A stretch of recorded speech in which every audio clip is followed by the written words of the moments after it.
Chapter 1: Origins.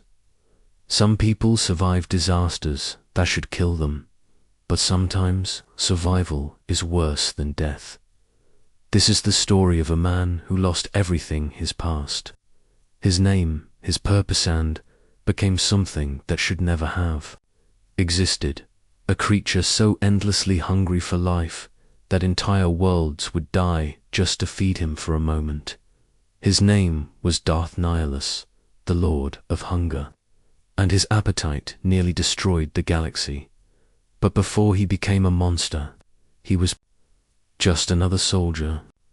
Just one more life lost in the chaos of the Mandalorian Wars. About 4,000 years before Luke Skywalker was even born, nobody remembers his real name. Nobody knows where he came from, what his life was like before the end. All we know is that when the war reached its final, bloody climax, this man lost everything: his family, his friends, and even his will to live. The last battle of the Mandalorian Wars took place on a planet called Malachor V. Above this dead, ancient world, thousands of ships filled the sky in a desperate conflict. Down on the surface, armies clashed in brutal, unimaginable combat. It was chaos, a final push, a last, desperate bid by both sides to win. Jedi General Metra, Surik, following orders from Revan, commanded the Republic forces that day, and with her, she carried something terrible: the mass shadow generator, a super weapon designed to end the war, no matter the cost. When she activated it, the weapon unleashed massive gravitational distortions, so powerful they crushed nearly everything in the star system. Ships fell from orbit like burning meteors. Soldiers on the ground died by the thousands. The planet itself began to tear apart beneath their feet. The mass shadow generator did exactly what it was made to do. It ended the Mandalorian Wars. In a single, horrifying moment of pure destruction, almost everyone on Malachor V died that day. The man who would one day become Darth Nihilus should have died with them, but somehow he survived. He found himself trapped in the wreckage of a broken world. The gravitational rifts left by the super weapon had torn Malachor V apart, but hadn't completely destroyed it. Chunks of ships, shattered buildings, pieces of debris all drifted in twisted gravity fields. Even the air felt poison-tainted by dark side, energy that bled from the planet like blood from a wound. The survivor fell sick almost immediately. But it wasn't just physical. The Force itself had been wounded here. The mass shadow generator had torn reality, creating wounds in the Force that infected everything nearby with something wrong.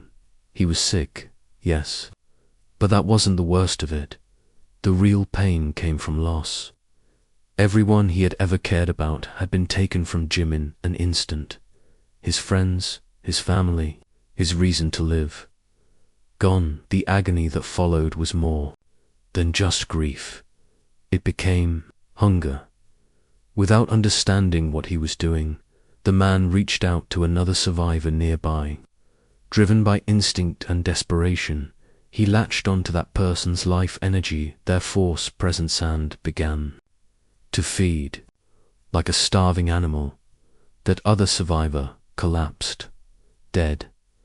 Their essence flowed into the man who had nothing left, and for a brief moment the hunger inside him eased.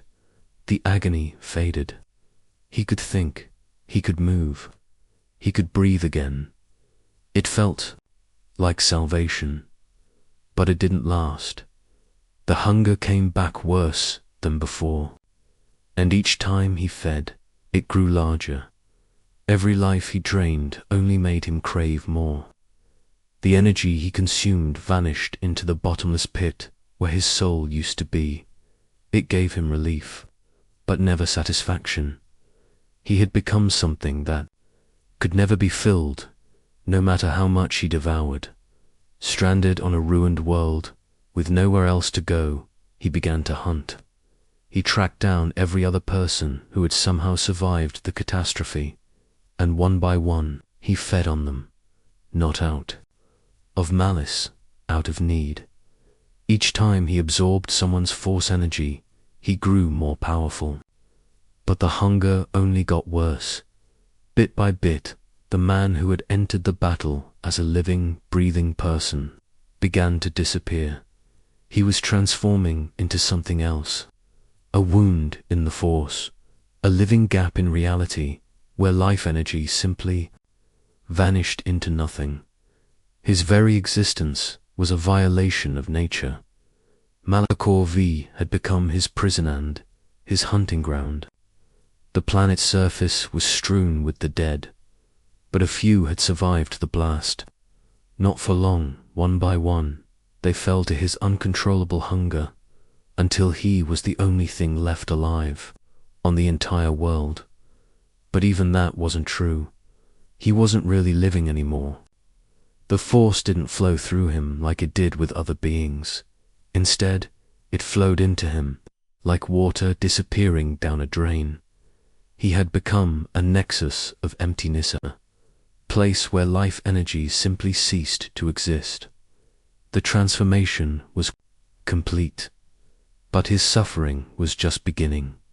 Now he faced eternity, endless hunger, alone on a dead world, with nothing left to feed on. His pain had created a monster, one that could never be satisfied, never be healed, never find peace. He should have died there, forgotten by history, like so many others, but his condition made him visible to certain eyes, to those who understood the dark side of the Force. His presence sang like a siren, a wound in reality that called out across the galaxy like a signal, a beacon.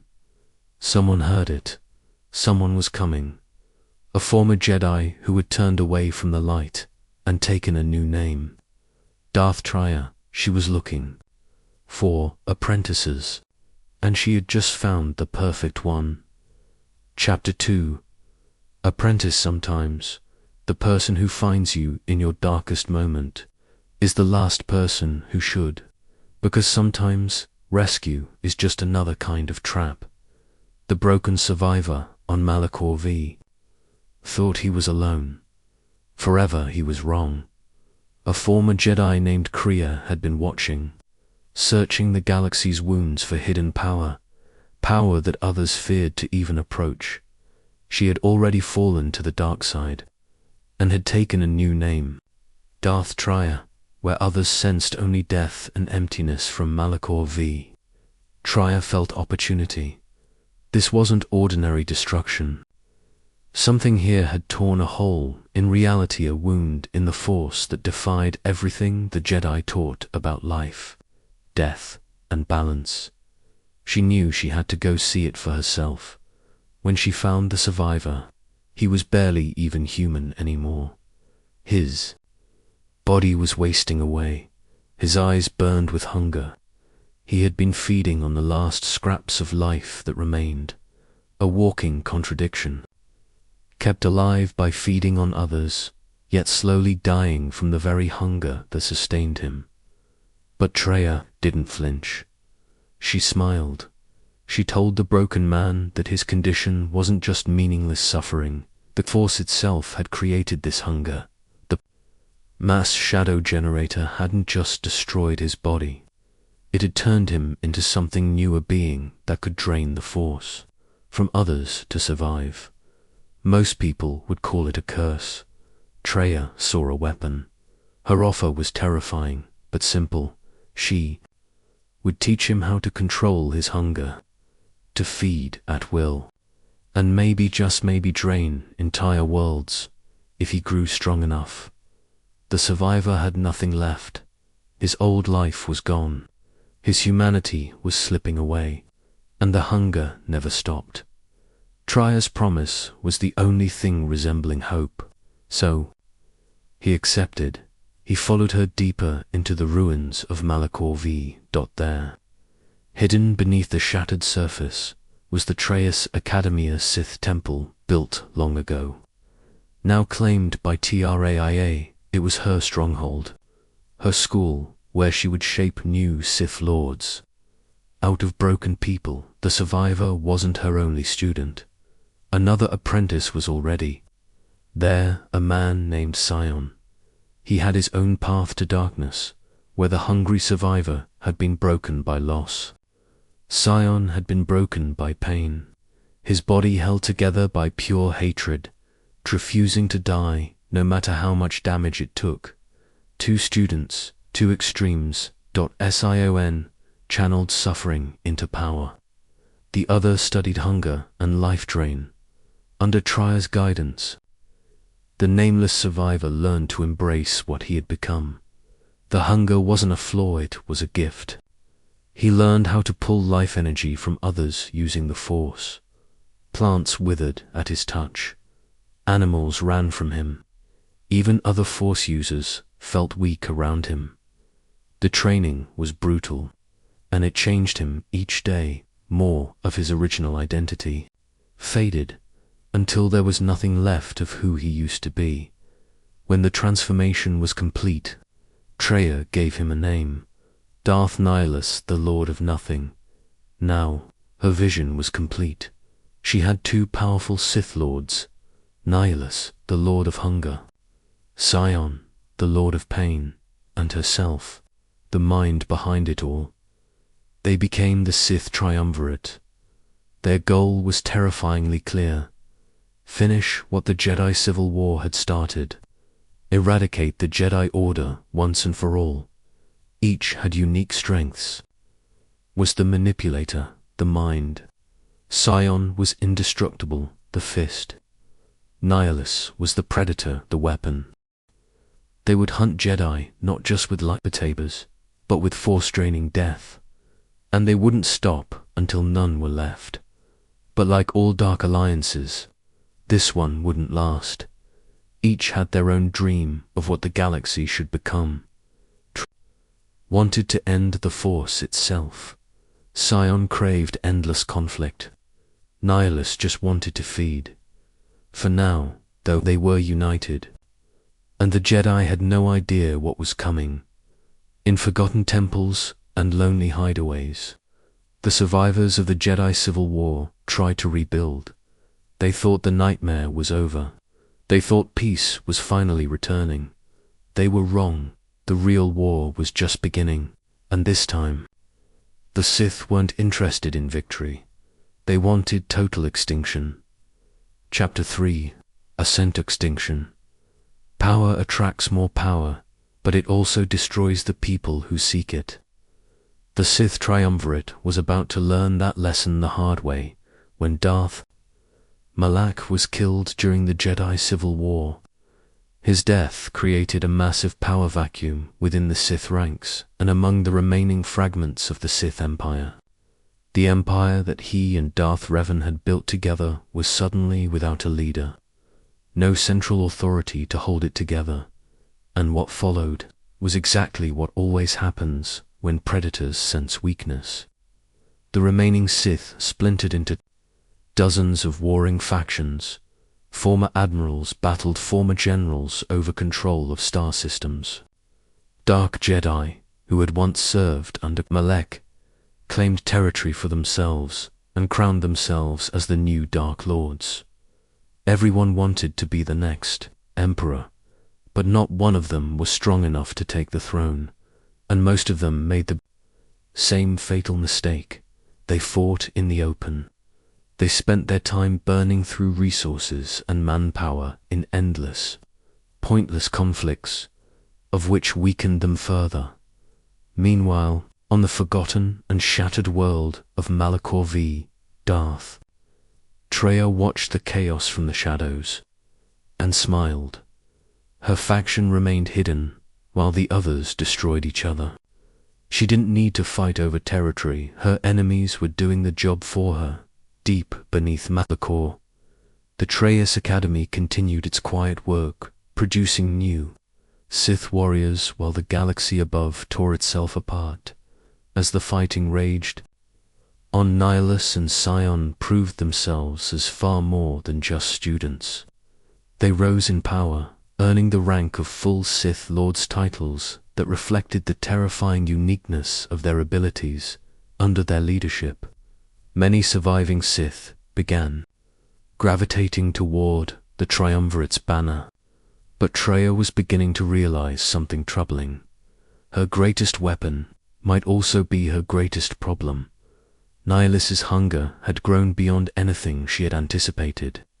What had started as a curse he could barely control had now become an addiction, one that controlled him. She saw the danger in this. She knew his condition was becoming detrimental to the Sith's goals, but at the same time, she saw just how useful it could be as a weapon. As his hunger grew, Nihilus began feeding on entire populations. He directed his power toward worlds saturated with the Force, sometimes under Traya's careful, uneasy oversight. He would reach out with the Force and drain the life energy from everyone on a planet. Thousands, sometimes millions, all consumed in a single act. And for a moment, the brief satisfaction this brought him was like a drug. But like all addictions, each feeding required a larger dose to get the same effect. Every time he gave in to the hunger, his power surged, placing him among the most terrifying dark side entities in galactic history. Even other Sith Lords feared him, but the cost was getting harder to ignore. His physical form was breaking down. The constant feeding was eroding not just his body, but his sanity. He wasn't just a person who used the Force anymore, he had become a wound in reality, a being that only existed to devour. And even worse, his hunger was spiraling out of control. What had once satisfied him for weeks now lasted only days. The emptiness inside him grew deeper with each feeding. He needed more and more life energy to fill a void that could never be filled. Traya was starting to worry. In private, she feared she had created a monster beyond her ability to command. His hunger wasn't just a tool anymore. It was becoming a threat to the Sith and to the galaxy itself. She had wanted a weapon, but weapons weren't supposed to turn on the ones who wield them. Philosophical tensions between master and apprentices began to grow, and they were starting to become something more dangerous. Nihilus and Sion both wanted immediate action against the Jedi. Find their hiding places, hunt them down, destroy them through direct assault. It was a simple plan, and one that fit their natures perfectly. But Traya wanted a different approach. She favored subtlety, manipulation, and deception. She wanted to break the Jedi slowly, to turn them against each other from within, to let them rot in their own weakness while the Sith stayed hidden and watched them collapse. Her strategy would take years, even decades to complete, but in her mind it was the only one that would last.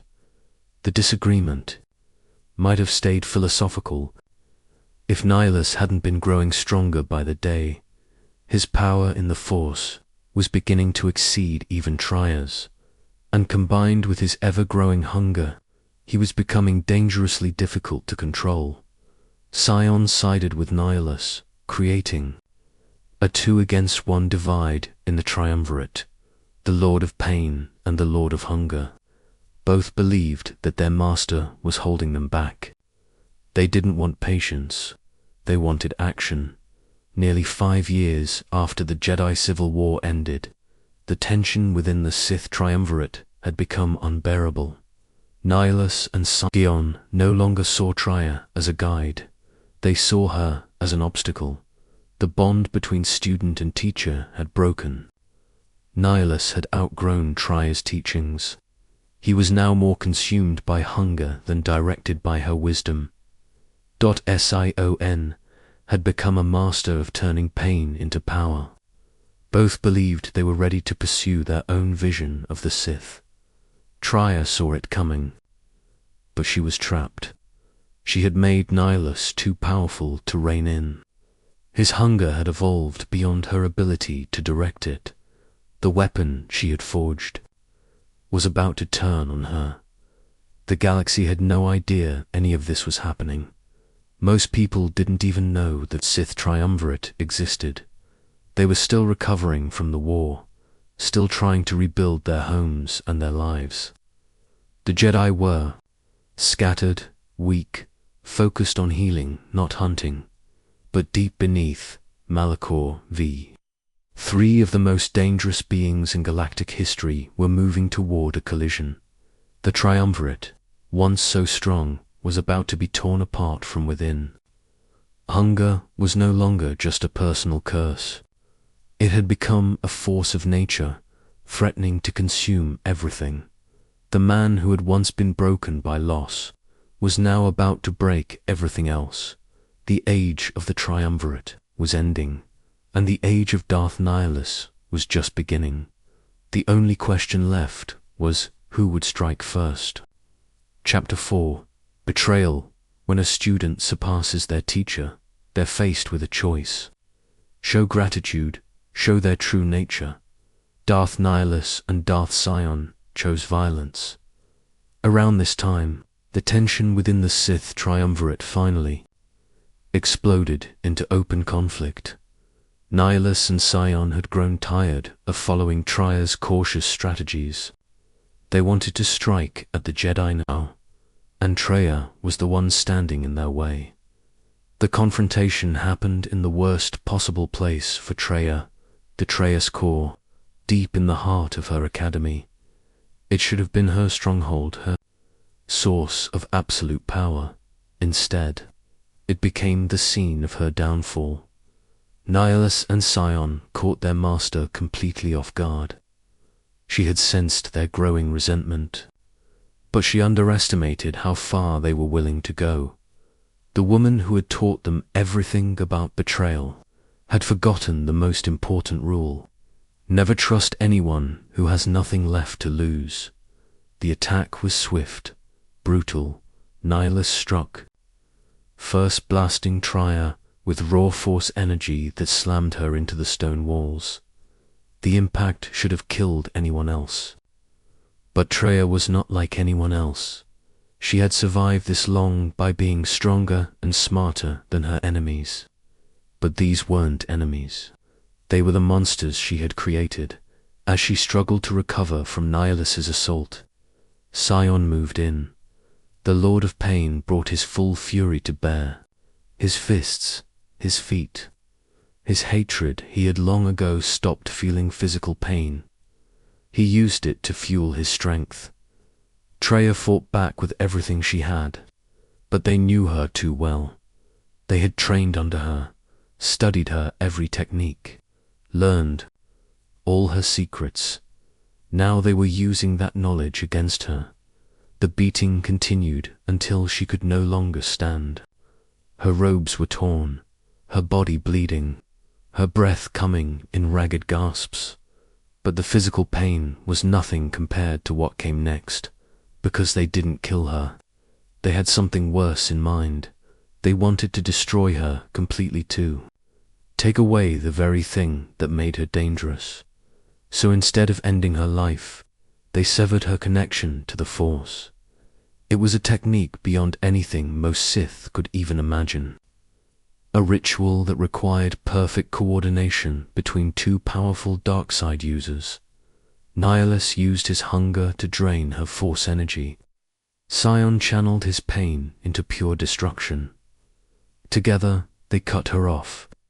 Her connection to the Force was severed like a rope sliced clean through. One moment, she was one of the most powerful Sith in the galaxy. The next, she was utterly powerless. The experience was pure agony. Losing the Force wasn't like losing a limb. It was like losing your soul. She had built her entire identity on her mastery of the dark side.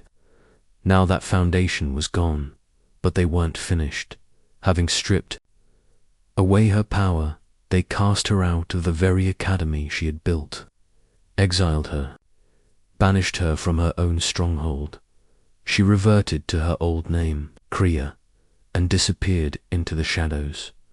Most assumed she had died or ended her own life. They had no idea. She was planning revenge. With their master gone, Nihilus and Sion took control of the Sith forces. But their victory came at a price. Without Tria's unifying presence, the Sith began splintering again. Different factions followed different leaders, each claiming to represent the true path. But Nihilus didn't care about unity anymore. His condition had grown far worse than Traya had ever feared. His body couldn't sustain itself anymore. His flesh was falling apart, eaten away by the dark side itself. And so, Nihilus let it go. His spirit bound itself to his mask and armor. His physical body was discarded, devoured by his own hunger. What emerged was no longer human. He had become something else, a spectral being, a dark consciousness held together by armor and a mask. There was nothing underneath, just emptiness, just a will to feed. He was no longer alive, just present, a walking void, and his hunger. Stronger than ever, he could now feed without exhaustion. He could drain entire planets without rest. But he had also lost the last shreds of his humanity. There was no feeling left in him, no satisfaction, just hunger. Always hunger. The betrayal of Triumph marked the end of the triumvirate, and the beginning of something far worse. Nihilus was now one of the most powerful Sith in the galaxy, free from control, driven by hunger. He and Sion turned toward their final goal, the total extinction of the Jedi. No more subtle games, no more waiting, just raw destruction. Find them, kill them, drain them. The Jedi never saw it coming across the galaxy. In temples and hidden shelters, they tried to rebuild. They thought the worst was over, that the war had been their final test. They were wrong. The real nightmare was just beginning, and it wore a black mask that hid the face of absolute hunger. Darth Nihilus was free, and nothing in the galaxy could satisfy him for long. Chapter 5. Scourge of the Jedi. When predators hunt in packs, the prey doesn't stand a chance. The Jedi Order was on the brink of extinction, and they didn't even realize they were being hunted. With Darth Traya gone, and their alliance now firmly in place, Darth Nihilus and Darth Sion launched a war unlike anything the galaxy had seen before. A war fought in shadows and silence. They called it the First Jedi Purge. Their mission was simple: kill every surviving Jedi in the galaxy. The two Sith Lords knew that different prey required different methods. Sion took command of the assassin squads that emerged from the Trayus Academy. He trained them to hunt Jedi across the stars, one by one. These assassins were taught to suppress their presence in the Force and to strike from the shadows. To their targets, they looked like bounty hunters or random criminals until it was far too late. Meanwhile, Nihilus took a far more direct approach, one that reflected the terrible nature of what he had become. For years, the wreckage orbiting Malachor V had floated untouched, trapped by the gravitational storms left behind by the mass shadow generator.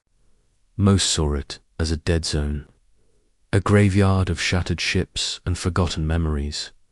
But Nihilus saw something else, a foundation using his immense power in the Force. He began to pull dead warships from Malachor's gravity well. These were ships destroyed during the final battle of the Mandalorian Wars, cracked, scorched, long abandoned. But Nihilus didn't care. The Force moved through him with such terrible intensity that he could restore what had been lost. One ship, in particular, drew his attention. A massive Republic capital ship that had once carried thousands into battle. Nihilus ripped it from orbit with the sheer power of his will. He bent its twisted metal back into form. He rewired shattered systems. Power returned to dark conduits. And when it was ready, he gave it a name. The Ravager. It would become more than a warship. It would become a mobile feeding platform, a vessel of annihilation that would carry him to rich, living worlds his prey, with a fleet of resurrected warships under his command. Nihilus began his true hunt. Unlike Sion, Nihilus had no patience for tracking Jedi one at a time. That was far too small for what he had become. Instead, he searched for entire planets teeming with life and force energy. The Outer Rim, the unknown regions, any place his cursed senses could detect a large concentration of power. When he found one, the Ravager would tear through hyperspace and arrive like a black omen, and what followed was always the same. Nihilus would consume. He would reach out. With his insatiable hunger and drain, the world of all life touched by the Force, entire populations would die screaming as their energy was torn from them and pulled into the emptiness where his soul should have been. Plants wilted, animals collapsed, sentient beings fell lifeless where they stood, and every feeding only made Nihilus stronger and more desperate. The brief satisfaction never lasted. The emptiness inside him only grew larger. He became obsessed with seeking greater, richer sources of power, no matter the cost. The crew of the Ravager paid dearly for following him. Prolonged exposure to Nihilus's presence stripped away their will, their thoughts, their very humanity. His voice and unearthly speech few could understand was an extension of his dark will. It could instill paralyzing fear, dominate minds, even kill. His servants slowly turned into mindless husks, no longer capable of independent thought. They became slaves to his will. They could still pilot the ship, maintain systems, and follow commands, but the people they had once been were gone. The Ravager became a ghost ship, crewed by the walking dead. Its halls echoed with lifeless footsteps. Its chambers were silent, save for the voice of the void that commanded them. Only Nihilus remained truly alive aboard, an endless hunger inside black armor. For years, this nightmare spread across the galaxy. Nihilus and Sion worked in parallel different methods, same result. But even their alliance was uneasy, marked by constant tension and mistrust. Sion's assassins eliminated Jedi one by one. Nihilus devoured entire populations of Force sensitives. The Jedi, already devastated by the Civil War, began to vanish entirely. Masters who had survived Revan and Malak's campaigns disappeared without a trace. Padawans in hidden enclaves were found dead, no wounds, no cause. Knights sent to investigate strange Force disturbances never returned. By 3951 BBY, things had become desperate. Only a few Jedi Masters were left alive, and each was isolated, hiding in silence. The Republic government barely noticed. They dismissed the disappearances as the result of post-war instability and galactic unrest. But the surviving Jedi knew better. They could feel it, the dark side spreading like a plague. Something was out there, hunting them. Something ancient, something invisible, something they didn't understand, couldn't stop. The Sith had learned from past wars. They no longer made grand declarations or flashy moves that only gave the Jedi time to regroup. This time, they worked in total secrecy. Hope was fading, fast for the last guardians of peace and justice. Temples stood abandoned. teachings were forgotten. The Jedi Order, thousands of years old, was being reduced to rumors and myths. But desperation can make even the wisest beings take reckless action. The remaining Jedi Masters began to form a plan. They believed they could bait the predator, turn the hunter into the hunted. They would gather in one place, a show of strength disguised as vulnerability, and draw their enemy out. They had no idea they were about to deliver Nihilus, the greatest feast of his life. Their trap would gather more Force-sensitive beings in one place than had assembled since the wars began. It felt like the perfect plan to them. It was bait to Nihilus. It was a dinner bell. Chapter 6. Feeding. Sometimes the bait catches the fisherman instead of the fish. And the surviving Jedi were about to learn that lesson in the most horrific way imaginable. The last significant group of Jedi Masters had finally decided to act. They knew something was out there hunting them, cutting down the remnants of their order one by one. So they devised a plan, a trap, a bold attempt to draw their invisible enemy into the open, where they could finally confront it face-to-face. Jedi Master Otris played a role in gathering intelligence and offering counsel. But it wasn't her who officially called the meeting. That responsibility belonged to other Jedi Masters.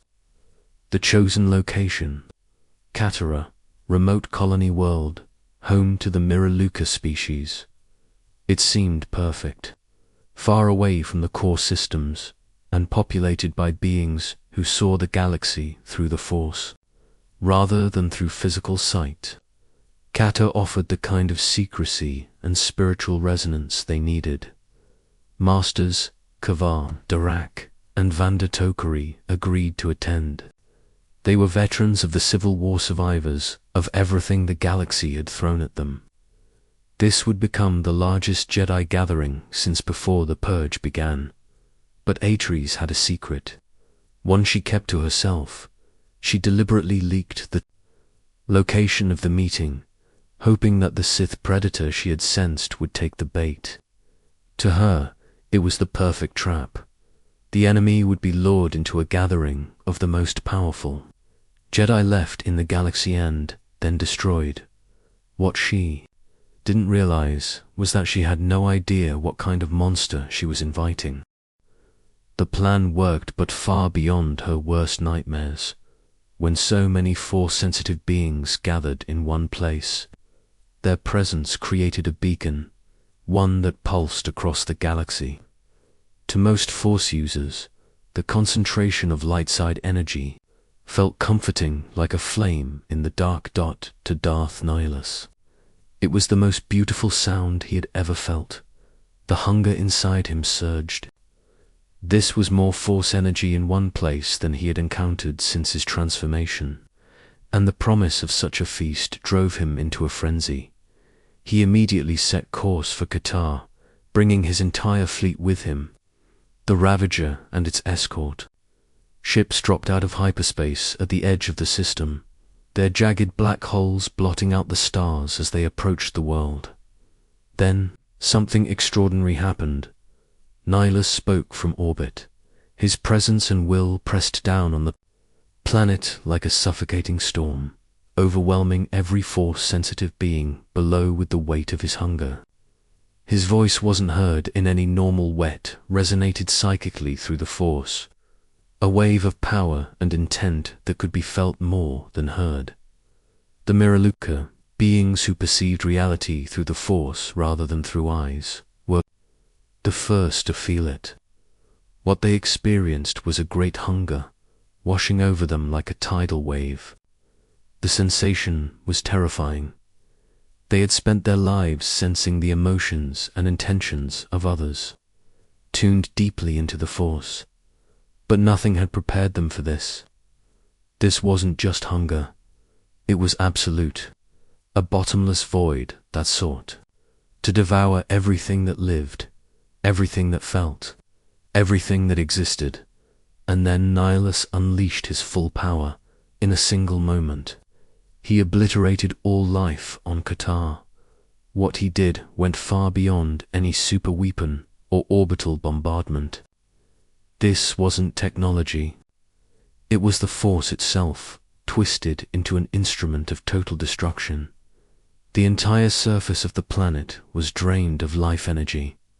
Every Jedi attending the conclave died screaming, their very essence torn from their bodies. The Miraluka colonists collapsed where they stood, their life force pulled upward into the dark abyss that had replaced Nihilus's soul. Masters Kava, Dorak, and Vandatoka heroes who had survived Sith Lords and galactic wars fell just as easily. No protection mattered. The attack bypassed every defense the Jedi had ever known. The Jedi Order, already dying, was now virtually destroyed in one fell swoop.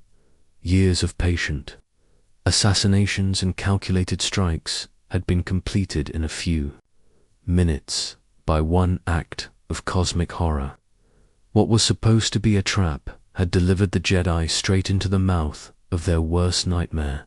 Only Atreides survived on only because she wasn't there in person. Her deception and her absence had saved her life, but it had also condemned everyone who had trusted her. She would carry the weight of that decision for the rest of her life. Qatar became a silent, dead world. Its surface wasn't just lifeless, it was hollow, stripped of the Force itself. Plants didn't just die, they crumbled to dust. Animals didn't just fall, they mummified where they stood. Even the air felt wrong, empty, wounded, as if the fabric of reality itself had been torn.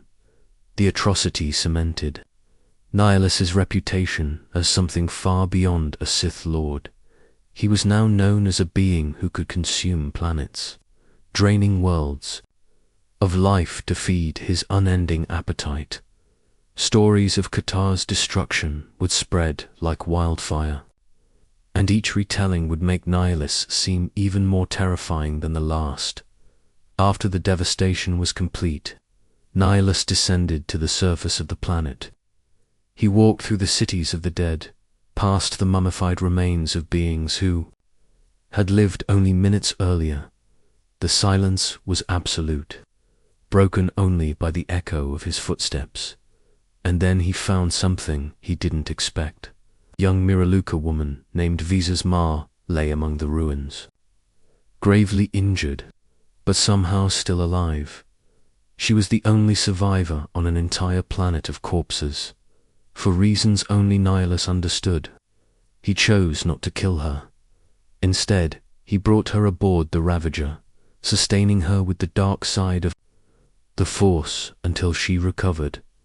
Days later, Visas awoke on the ship of nightmares. Her injuries were healed, but she found herself surrounded by the soulless husks that served as Nihilus's crew. Got confused. Grieving, she went searching for the one responsible, and when she finally stood before Darth Nihilus, she dared to ask the question that haunted her. Why had she been spared? Nihilus didn't respond with words. Instead, he showed her a vision. Through his mind, Visas saw the galaxy as he did, a collection of struggling, meaningless lives, disconnected, blind, lost in chaos and pain. In his nihilistic view, life itself existed only to feed the growing darkness that would eventually consume everything. The vision shattered her. It blinded her, physically burning out her vestigial eyes. It blinded her spiritually, shaking her beliefs to their core. From that moment on, she saw only through the Force. But the physical wounds were nothing compared to the spiritual devastation. Broken by grief and consumed by despair, Visas began to believe that Nihilus had shown her a terrible truth. Maybe his destruction of all life was the only way to bring order to the chaos. Maybe the galaxy could only be at peace when there was nothing left to suffer. In her despair, she offered herself to him, and Nihilus accepted. He made her his apprentices. Shadow Hand. She would be his agent across the stars, tied to him by a telepathic link through the Force. The connection was powerful, one forged not in loyalty, but domination. They could sense each other across any distance. They could act through one another, affect each other. But it was also a weakness neither understood. Harming one could weaken the other, a bond that could be exploited by a clever enemy. For now, Nihilus only saw its advantages. Visas became his instrument, an extension of his will, his eyes and ears across the galaxy. The last survivor of Qatar had become the willing servant of the one who had destroyed it.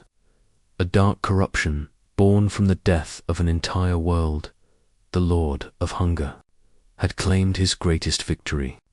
But in doing so, he had also created the instrument of his future downfall. Chapter 7. The Exiles return. Sometimes, the greatest threat to a monster comes from someone who's been broken the same way, and now the galaxy was about to rediscover hope from the most unlikely place imaginable. Roughly 4 years had passed since the destruction of Qatar, and in that time, the galaxy had been thoroughly purged of Jedi.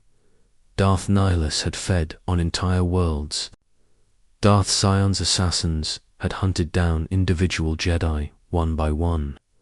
The ancient Jedi Order appeared completely extinct, their temples empty, their teachings forgotten. But darkness always has a way of creating its own opposition. A ripple began to spread through the Force, subtle but unmistakable to those who still knew how to sense it. Someone powerful had returned to Republic space after years of self-imposed exile. This wasn't the faint signature of a hidden Jedi or the desperate flicker of an untrained Force sensitive. This was something far stronger and infinitely more dangerous to the Sith. Mitra Surik had come home. The Jedi exile had cut herself off from the Force after witnessing the horror at Malachor V. She had been the one who activated the mass shadow generator, the devastating weapon that ended the Mandalorian Wars and created the massive wound in the Force that would one day become Darth Nihilus. Now she was reconnecting to the energy field that bound all life together, and her return created exactly the kind of disturbance Nihilus had learned to hunt. But this time, it was different. This presence Metras carried the echoes of Malachor V itself, the same traumatic resonance that had shaped Nihilus into what he had become. Unknown to Nihilus, Surik's return was part of yet another trap. Atras, the surviving Jedi Master who had orchestrated the disastrous conclave on Qatar, was trying. Again, she wanted to lure the Sith out into the open, and this time she intended to use the exile as bait. She believed that someone who had survived Malachor V might finally be strong enough to face whatever was hunting the Jedi. News of Mitra Surik's return was carefully leaked across the galaxy's underworld data networks quietly and deliberately. Atres made sure it reached all the right ears. Smugglers, information brokers, bounty hunters, everyone in the galaxy's shadows began to whisper of a Jedi exile walking among the stars again. Eventually, the news reached the Sith. Darth Sion decided to handle the threat personally. The Lord of Pain had been methodically hunting Jedi for years, and the return of a powerful Force user like Mitra was both a threat and an opportunity. He tracked her to the remote Parogus mining facility, an asteroid-based operation that extracted fuel for the Republic's reconstruction. The confrontation that followed was catastrophic. Sion's assault triggered a chain reaction that destroyed the entire asteroid colony. The Parogus operation, a key fuel source for rebuilding the war-torn Republic, was completely obliterated. The explosion was so massive that it could be seen from neighboring star systems. Mitra barely escaped with her life, but the consequences of the destruction went far beyond her survival. The loss of Paragus cut off a major fuel supply for Telos 4, one of the Republic's most important planetary restoration projects. The resulting economic and political chaos destabilized the Republic's recovery, and this played directly into Nihilus's hands. Even though he hadn't planned it that way, the growing unrest gave his allies new opportunities, especially General Vaklu on Onderon. Nihilus had started involving himself in galactic politics, realizing that conventional power could complement his supernatural hunger. He formed a secret alliance with General Vaklu, leader of an Onderonian separatist faction trying to overthrow Queen Talia and secede from the Republic. The partnership served them both. Vaklu wanted political power and independence. Nihilus wanted to draw Onderon into his sphere of influence, so he could eventually feed on the planet's force energy and use it as a staging ground for further Sith activity. To secure his grip on the system, Nihilus established a Sith base on Don Large's moon. He chose the tomb of Freedon Nad, a site soaked in dark side energy from centuries of Sith history. There, his followers performed rituals designed to influence the civil war raging below, and it was working until Mitra Surik arrived. The exile had grown stronger during her journey. She had reunited with the Force and gathered a crew of allies who shared her mission to stop the Sith. When they discovered the Sith's interference on Onderon, they decided to intervene directly in the civil war. Surik sided with Queen Talia's loyalist forces, while her companions launched a full-on assault on Nihilus's operations. Mandalore, once known as Canderous, orderlied his warriors in a raid on the Sith. Ritualists on Dezion, they stormed Freedon Nad's tomb and killed the practitioners before their rituals could be completed. The attack succeeded in disrupting the Sith's dark plans, though some of the dark energy had already been unleashed into Onderon's political landscape. Meanwhile, in the capital city of Izis, Surik herself confronted and defeated General Vaklu. The separatist leader was captured, tried, and executed.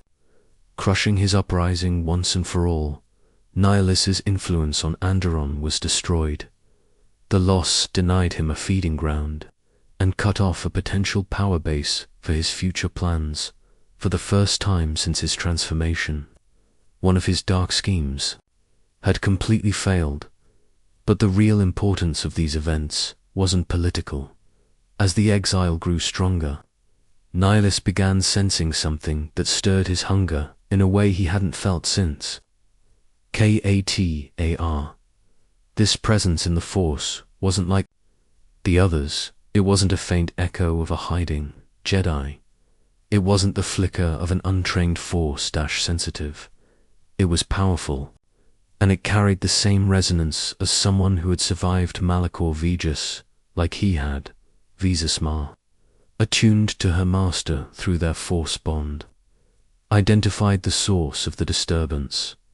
It was Metra Surik, the Jedi exile, the same woman, whose return had already created waves across the galaxy to Nihilus. She was extraordinary. Her nature as a former wound in the Force made her a potential wellspring of energy, unlike anything he had ever encountered.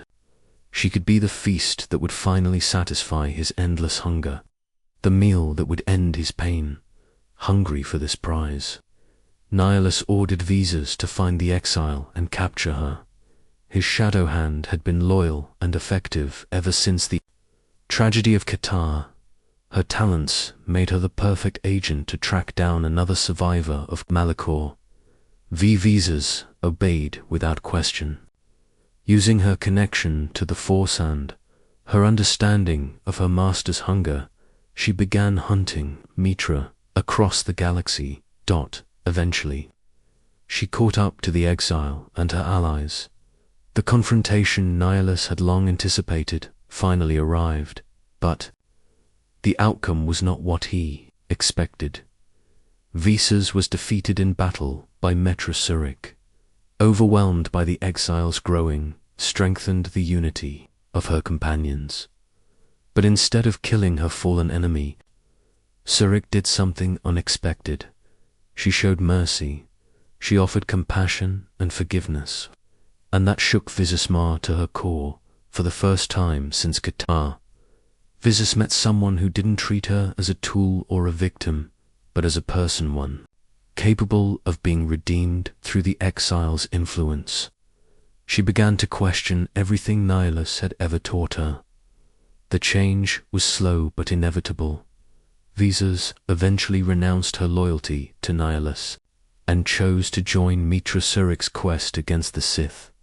The last survivor of Qatar was now allied with the woman who would one day face her former master.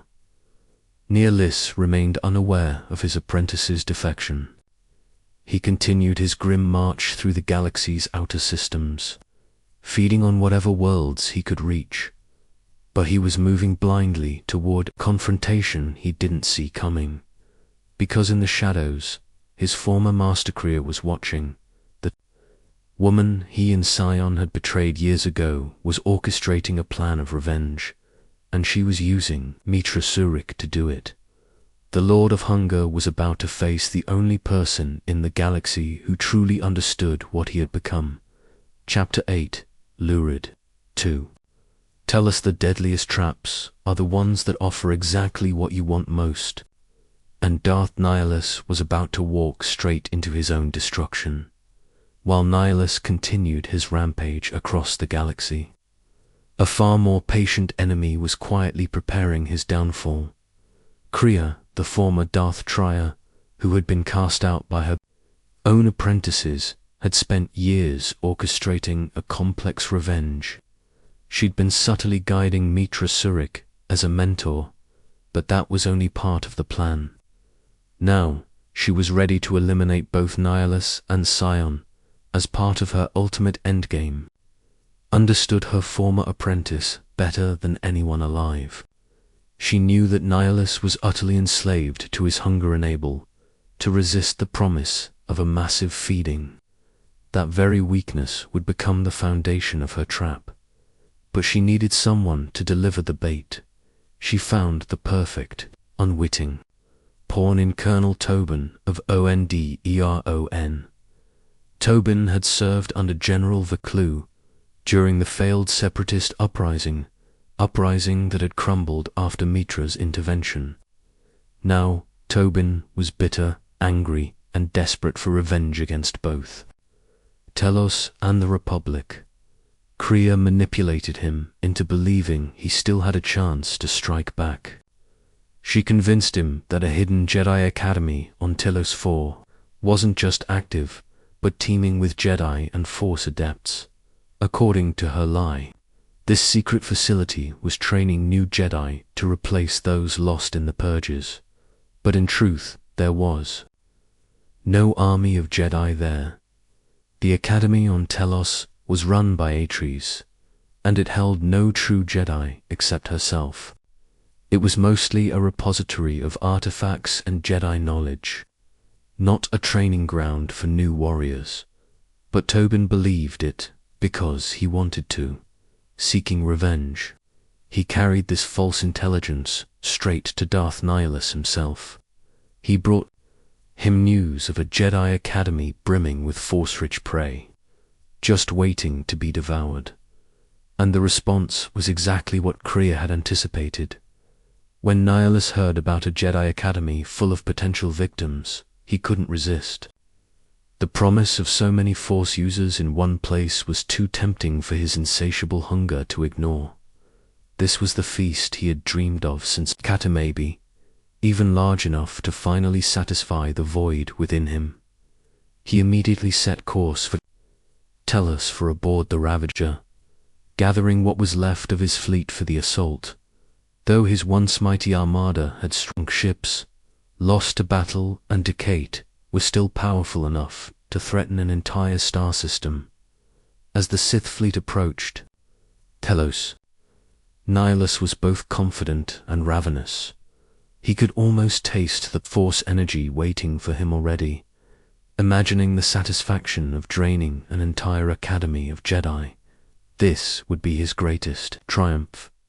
He had no idea he was flying straight into a trap. The moment Nihilus's fleet emerged from hyperspace over Telos 4, they found the Republic Navy lying in wait. Thanks to Krea's careful manipulations, both the Republic and the Mandalorians had been warned. Admiral Cartho Nassi commanded a group of Republic capital ships, while Mandalore, once Kandaras, led his warriors in preparation for the battle. The combined fleets launched a counterattack. As soon as the Sith ships arrived, what Nihilus expected to be an easy feeding turned into a desperate fight for survival.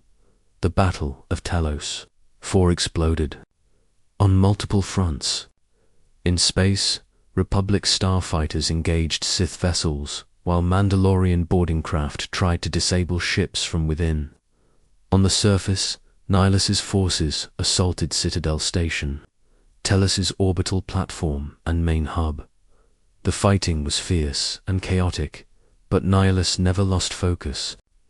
He was fixated on feeding, unwilling to be distracted by military resistance. Even as his ships took heavy damage, he began the very process that had destroyed entire worlds. He reached out with the Force to drain Telos for itself. His supernatural senses swept across the planet, targeting every living being, preparing to consume their life energy. It was the same technique that had obliterated Kata, but this time something was wrong. As Nihilus attempted to feed, he realized, too late, that the Telos Academy was a lie. There were no legions of Jedi waiting to be devoured. The only Force user on the planet was Atris, isolated at her polar academy and well-defended. The civilian population of Telos numbered in the millions, but they offered nowhere near the Force energy he craved. They were ordinary people, not Jedi. The feast he had anticipated turned out to be nothing more than a snack. Any rational being would have recognized the trap and retreated, but Nihilus was no longer rationalist, especially when it came to feeding. Driven by starvation and enslaved to his addiction, he refused to leave. He tried to consume the planet's life force anyway, draining whatever scraps of energy he could find. That decision revealed just how much his hunger ruled him, and it would prove to be his final mistake by committing to the Telos assault despite the obvious trap. Nihilus had put himself exactly where his enemies wanted him. He was about to find out that some prey fights back. The stage was set for a confrontation that would decide the fate of the galaxy. On one side stood Darth Nihilus, one of the most powerful Sith Lords in history, desperate to feed. On the other, the Republic, the Mandalorians, and a Jedi exile who truly understood what kind of monster she was facing. The battle for Telos wasn't just a military engagement, was a final test, a last stand to determine whether the galaxy could survive the hunger of Darth Nihilus. Chapter 9. Fall of Darth Nihilus. Most dangerous monsters are defeated by the very thing that made them powerful. Darth Nihilus was about to learn that his hunger could be turned against him. While the space battle raged above Telos 4, Mitra Surik and her allies set a desperate plan into motion. They knew they couldn't allow Nihilus to escape, not again. This had to be the end. Under cover of the larger battle, Mandalore Kandaras Ordo led a squad of Mandalorians in a daring boarding operation, using their mastery of assault tactics. They fought their way onto the Ravager, cutting through its defenses to reach the ship's core. With them came Metra, Surik, and Visasmar. They knew what they were facing and that only they had a real chance at stopping it. No one else understood Nihilus like they did. As they pushed deeper into the ship, they faced Nihilus's decayed soldiers, the mindless husks of beings who once lived. These servants barely reacted to the intrusion.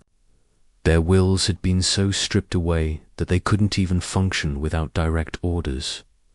As the team moved through the Ravager's haunted corridors, they planted proton charges at critical structural points. If their mission succeeded, they wanted to ensure the Ravager would never threaten another world. The deeper they went, the more it felt like they were walking through a tomb. The ship itself seemed wrong. Its very air felt thin and empty, like life had been drained from it over years of exposure to its master's hunger. At last, they reached the bridge where Darth Nihilus waited. He was pure menace's black armor and mask, hiding whatever remained of his original form. Standing before him were three opponents: his former servant, Visas, the Jedi exile, Metra, and the Mandalorian who had defied him on Anderon before anyone could strike. Nihilus tried to end it the way he had so many times before. He reached out with the Force, attempting to drain Metra Surik's energy, same technique that had annihilated the Jedi on Qatar. But this time, it didn't work. Metra's unique condition as a former wound in the Force made her empty in a way he couldn't consume. Her connection to the Force had been severed and rebuilt, forming something fundamentally different. She was like a void to his hunger. The feeding attempt failed completely, and Nihilus weakened himself in the process. For the first time since his transformation, his greatest weapon had been turned against him. Frustrated and drained, he ignited his crimson lightsaber. He couldn't feed. He would destroy them the old-fashioned way. The duel that followed was unlike anything the galaxy had seen, even weakened. Nihilus was immensely powerful. He wielded the Force like a blade, hurling his enemies across the bridge, striking with lightning-fast attacks, and shrouding himself in dark energy. He fought like a storm. Not a man, Metra struggled to keep up. At one point, she was knocked to the ground stunned, vulnerable. For a moment, it looked like Nihilus might win as he loomed over her. Ready to strike, Visasmar made her move. She stepped between her master and Metra. She called him my Lord one last time. Then she offered her life in Metra's place, showing both loyalty and remorse for the crimes she'd once helped commit. That act gave Nihilus pause. For just a second, he remembered what it had meant to inspire fear. In that brief hesitation, Visas reached out through their Force bond one last time, but instead of drawing power from it, she did the unthinkable. She severed the bond entirely. The result was devastating. The sudden loss of that connection weakened Nihilus, even further undermining the very Force energy keeping him alive. It was as if part of his own soul had been torn away. Metra seized the moment. Working together, Metra, Mandalore, and Visas launched their final assault. Strike by strike, they broke through his defenses. The invincible Lord of Hunger began to falter. His movements slowed. His attacks lost precision. His defense became desperate, and finally, he fell. The shadows that had cloaked him unraveled. His form collapsed, the Force energy sustaining him finally failing. As Visas approached his fallen body, she removed his mask. She had to see the face of the monster who had destroyed her world. But beneath the mask, there was nothing. Nihilus had been so consumed by hunger, so hollowed out by darkness, that no trace of his humanity remained. He was a void. Then came the final burst of dark side energy. His spirit, unable to cling to life, was torn apart. All that remained were his mask and armor. Falling to the floor, the Lord of Hunger was no more. The team raced to escape the Ravager. They evacuated via shuttle, rejoined the Mandalorian boarding teams, and fled. Moments later, the proton charges detonated. The Ravager, already damaged, was torn apart in a massive explosion, reduced to debris. The destruction of the ship marked the end of Nihilus's fleet. Without his supernatural presence to guide them, the remaining Sith ships were routed and destroyed. The Battle of Telos IV ended in complete victory. Telos was saved, and the last great Sith threat of that era was finally destroyed. Chapter 10: Aftermath. Death wasn't the end for Darth Nihilus, because sometimes the most dangerous monsters refuse to stay buried. When the Lord of Hunger fell aboard the Ravager, his physical body disintegrated completely, but his black armor and mask remained intact, crackling with dark energy, even after his spirit had been torn apart. These weren't just relics. They were vessels, containers that had once housed one of the most dangerous beings in galactic history. The victors retrieved Nihilus's remains and faced a difficult choice. They couldn't just leave them floating in space. Ancient Sith tradition and practical safety demanded extreme caution. What became of Nihilus's armor after that remains unknown. Some legends say his presence lingered at dark side nexuses like Korriban, though no official record confirms his mask or armor was taken there.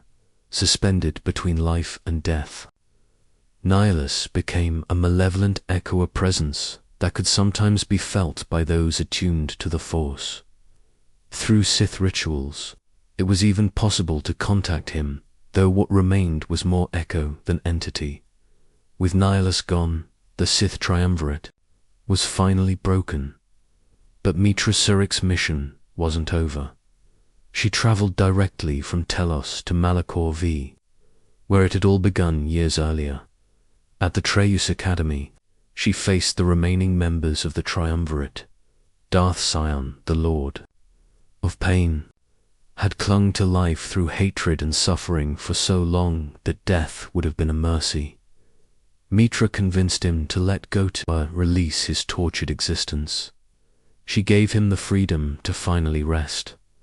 Then came the final confrontation with Kriya, the former Darth Triarch, the one who had orchestrated so much behind the scenes. Their climactic duel caused the collapse of the Treyus Academy, burying the last stronghold of the triumvirate. Beneath rubble and ash, the first Jedi purge was over.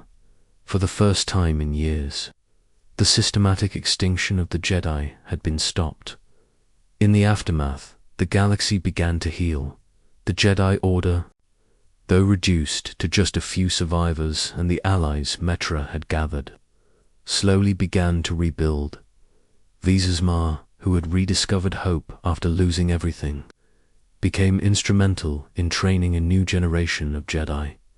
She passed on what she had learned and preserved the memory of what had happened. The woman who once served the Lord of Hunger became one of the foundations of the Jedi's rebirth, proof that even the deepest darkness could be overcome.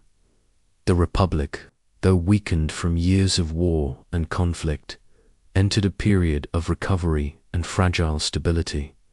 But the dark side was never truly extinguished. At least one Sith Lord survived in the shadows, silently ruling while the galaxy rebuilt itself. Centuries later, this hidden presence would help spawn the reborn Sith Empire, which would launch the Great Galactic War against the Republic. In that way, Nihilus's legacy lived on. During his reign of terror, Nihilus had created a Sith holocron, a cube-like device filled with his knowledge and will. That holocron survived long after his death. Eventually, it resurfaced on Tatooine. During the Cold War era, a crime lord named Diago Hickson came into possession of the holocron and hid it deep within a cave known as the Light Spring. Later, a Sith agent named Veruin Zaire tried to recover it for the resurgent Sith Empire, believing it might allow her to commune with Nihilus's spirit. The conflict drew in Republic forces, and both Hickson and Zaire were killed in the battle that followed. A Jedi Knight ultimately claimed the holocron, keeping it out of dangerous hands. That incident proved how coveted Nihilus's dark knowledge still was, even 3 centuries after his death. As time passed, the true story of Darth Nihilus began to fade into legend. By the era of the Galactic Empire, multiple conflicting stories of his death circulated. Some claimed that Brianna, the Handmaiden, had struck the final blow. Others said it was Visa's Ma who killed her former master. Some versions even suggested that Nihilus had actually killed Vezas. Instead, the contradictions reflected how uncertain the truth had become, how time had blurred the facts. But in every version of the tale, one thing remained consistent: his power to consume life itself. That terrifying ability, the power to literally drain the Force from entire planets, was what made him one of the most feared Sith Lords in history, and his artifacts continued to appear long after he was gone. During the Imperial era, his mask was tracked to a derelict starship on the remote world of Volok. Rival adventurers, Sith cultists, and pirates all fought to claim it. Eventually, a group of independent spacers secured the relic. Even replicas of his mask and robes became popular among those fascinated by Sith mythology, a macabre fashion statement for later generations. Millennia after his death, the founder of the One Sith, Darth Krayt, discovered Nihilus's holocron on Korriban. Krayt was dying, his body being consumed by alien Von Growthsand. He hoped that Nihilus's knowledge might offer a path to immortality. The holocron activated and projected Nihilus's image, but the Lord of Hunger spoke only in his haunting, incomprehensible language, a deathly speech no one could understand. In the end, the holocron rejected Krayt as unworthy of its secrets. All Nihilus offered was his silent, terrifying presence, still echoing across time. The story of Darth Nihilus remains one of the darkest legends in galactic history, from a broken survivor of Malachor V to a cosmic horror that nearly consumed the galaxy. His journey was the embodiment of the dark side's most destructive potential. He was the hunger made flesh. His craving for Force energy led to the obliteration of entire populations and earned him a place among the most feared Sith Lords of all time. In whispered tales and ancient warnings, Nihilus endures. He is remembered as the Lord of Hunger, the Sith, who could drain the very life from planets. His existence stands as a warning about what happens when power is pursued without wisdom, and when the dark side is embraced without restraint. The galaxy survived Darth Nihilus, but it never forgot him. His story remains a myth soaked in fear, a reminder of the terrible potential still lurking in the shadows of the Force, just waiting for someone desperate and broken enough to give it form once again.